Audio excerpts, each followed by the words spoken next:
যুক্তরাষ্ট্রে শীতকালীন তুষারঝড়, উত্তর পূর্ব উপকূলীয় অঙ্গরাজ্যগুলোতে বিপর্যস্ত জনজীবন। স্থানীয় সময় সোমবার মধ্যরাত থেকে শুরু হয়ে মঙ্গলবার পর্যন্ত চলে তুষারপাত। তীব্র তুষারঝড়ের কবলে পড়েন 3 কোটিরও বেশি মানুষ।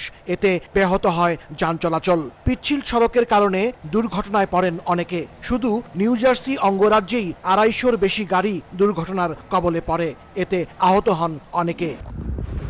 আবহাওয়ার পূর্বাভাস অনুযায়ী গেল 2 বছরের মধ্যে সবচেয়ে বড় এ শীতকালীন ঝড়ে শেষ পর্যন্ত মারাত্মক কোনো বিপর্যয় ঘটেনি। সোমবারই তুষারঝড়ের আগাম সতর্কতা দিয়ে জরুরি অবস্থা জারি করা হয়েছিল new York, New jersey, Pennsylvania, Connecticut, Massachusetts, new Hampshire, road island থেকে শুরু করে ওয়েস্ট ভার্জিনিয়া পর্যন্ত।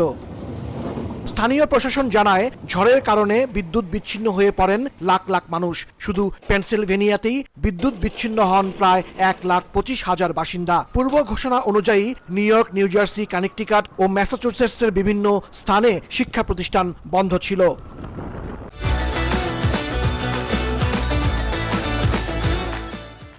তীব্র তুষারঝড়ের কারণে নিউ ইয়র্কের লাগোর্ডিয়া, নিউ জার্সির লিবার্টি এবং বস্টনের লোগান আন্তর্জাতিক বিমানবন্দরের 1000-এর বেশি ফ্লাইটের শিডিউল বিপর্যয় দেখা দেওয়ার পাশাপাশি বাতিলও হয়। এতে দুর্ভোগে পড়েন যাত্রীরা।